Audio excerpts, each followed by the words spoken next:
قدر کرنی ہے تو زندگی میں کرو، چہرے سے کفن اٹھاتے وقت تو نفرت کرنے والے بھی رو پڑتے ہیں۔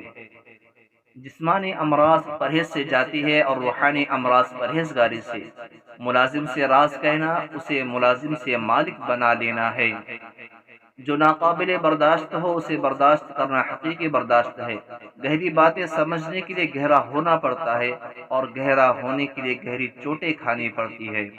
جو شخص گناہ سے پاک اور بری ہو وہ نہایت دلیر ہوتا ہے، جس میں کچھ عیب ہو وہ سخت بزدل ہوتا ہے۔ اچھے لوگوں کا تمہاری زندگی میں آنا تمہاری قسمت ہوتی ہے، اور انہیں سنبھال کر رکھنا تمہارا ہنر ہوتا ہے۔ دوستی اور محبت ان سے کرو جو نبھانا جانتے ہو۔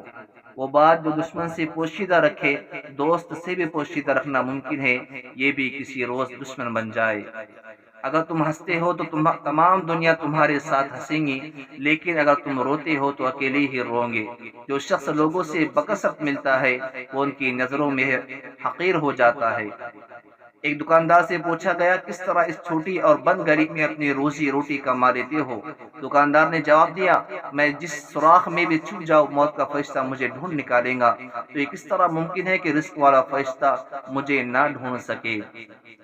ساری عمر کسی کے ساتھ کتنا ہی اچھا کر لو، لیکن کسی مجبوری سے ایک دفعہ ساتھ نہ دے سکو تو ساری اچھائیاں کنویں میں گر جاتی ہے۔